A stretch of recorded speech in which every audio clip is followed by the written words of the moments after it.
So here's the thing. You can literally copy someone's body language right in front of their face. And even if they catch you doing it, it still works. Like, their brain knows what's happening, and it doesn't care. It's like watching someone put a kick me sign on your back in slow motion and then just letting them. Except instead of kicking you, they're making you trust them. Your conscious mind is screaming, "This person is mimicking you," and your subconscious is already picking out curtains together. I need you to sit with how weird that is for a second, because most psychology tricks have this one fatal flaw. Once you see the magician's hand move toward the hidden pocket, the trick is dead. Awareness is supposed to be the antidote. That's the whole deal. You learn about a cognitive bias, you watch for it, you don't fall for it anymore. Except mirroring didn't get that memo. Mirroring looked at the rules, said, "Nah," and kept working anyway. Let me back up. Mirroring, if you somehow missed every pop psychology article written since 2006, is when you subtly copy someone's posture, gestures, or movements during a conversation. They lean forward, you lean forward. They cross their arms, you cross yours a beat later. They touch their face, you casually touch yours. It's not a new concept. Salespeople have been trained on this since before LinkedIn existed. Therapists use it. Negotiators use it. That one friend who's weirdly good at getting free stuff at hotel front desks, they're definitely using it. But the common wisdom was always that you had to be subtle. You had to be sneaky about it. Because obviously, if someone notices you copying them, it gets creepy and weird, and the whole thing falls apart like a sandcastle in a tsunami, right? Wrong. And this is the part that genuinely messed me up when I first read about it.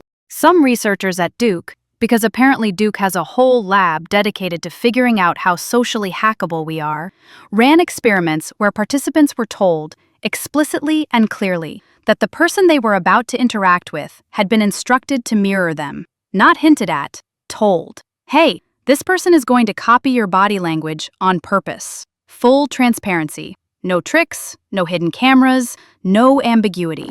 The subjects knew it was coming, could see it happening in real time, and were fully conscious of the manipulation. And they still rated the mimicker as more likable, still felt more connected to them, still reported greater rapport. That's like knowing the restaurant puts extra butter in everything to make it taste better, and still thinking, wow, this chef is just really talented. Your rational brain has the full blueprint of the con, and your emotional brain is already signing the lease.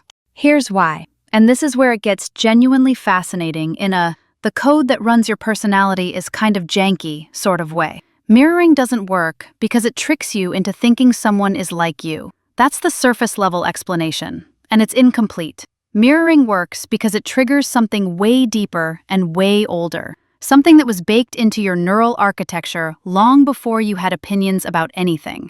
There are these neurons called mirror neurons. I know, naming things after themselves is pretty on the nose, but neuroscientists aren't exactly known for their creative flair. These neurons fire both when you perform an action and when you watch someone else perform that same action. They're basically your brain's built-in empathy hardware. When someone mirrors your posture, your mirror neurons light up in a pattern that your brain interprets as synchrony, as connection, as, "This person is on my team." And here's the kicker. That response is automatic. It happens below the level of conscious thought, faster than your prefrontal cortex can intervene with its little clipboard of, "Hey, I was warned about this." It's like trying to stop yourself from flinching when someone fake throws a ball at your face. You know it's fake. Your arm doesn't care. The flinch happens before the knowledge matters. So when you notice someone mirroring you, and your brain still feels warm and fuzzy about it, what's actually happening is a turf war between two systems.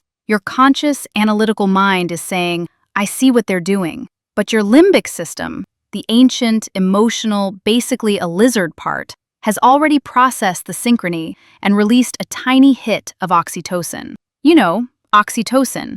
Basically your brain's, "This person is safe, let's be friends," juice. And once that chemical is in the water supply, your rational objections are trying to bail out a sinking boat with a coffee mug. Okay, but here's where it gets even weirder. There's actually an argument that noticing the mirroring might make it work better in some cases. I know.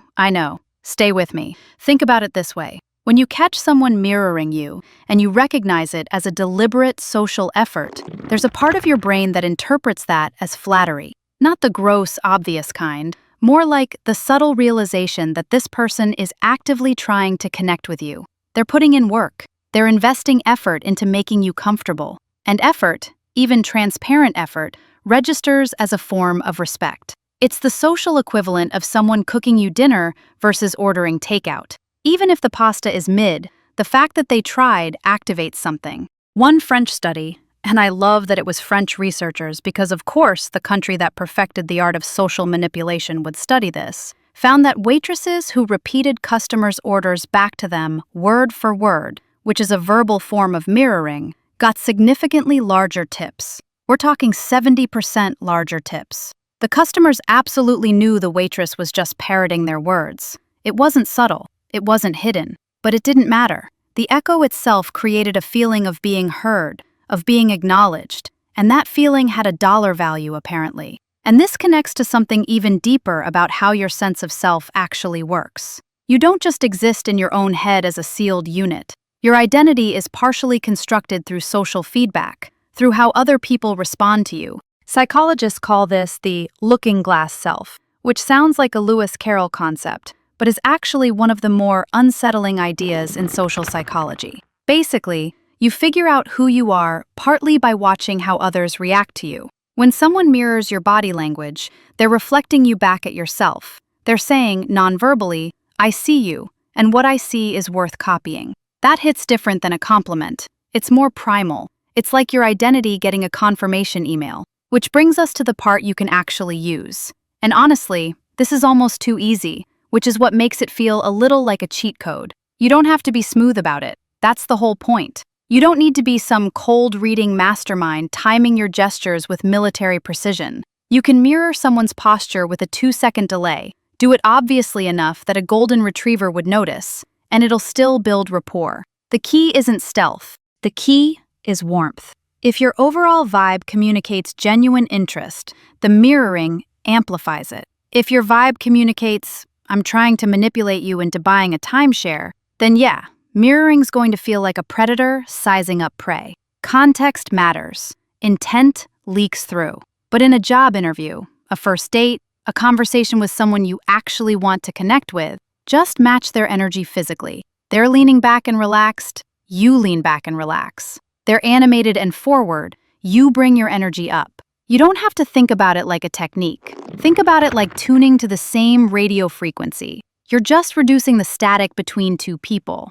And the beautiful, kind of unsettling truth is that even if the other person reads every body language book ever written, even if they've watched this exact video, even if they look you dead in the eyes and say, I know you're mirroring me, their brain will still feel the pull. The conscious mind is a tourist. The subconscious runs the city. Oh, and one more thing. You've been mirrored thousands of times in your life without noticing. Your closest friends do it constantly. Couples who've been together for years do it so automatically it looks choreographed. It's not a trick someone invented. It's a trick evolution invented. And we just figured out you can do it on purpose. The hack was always running in the background. Knowing about it just means you can hit the manual override, which means right now, somewhere, two people are sitting across from each other at a coffee shop, unconsciously copying each other's posture, both completely unaware that their lizard brains are running the same compatibility software that's been shipping since the Pleistocene.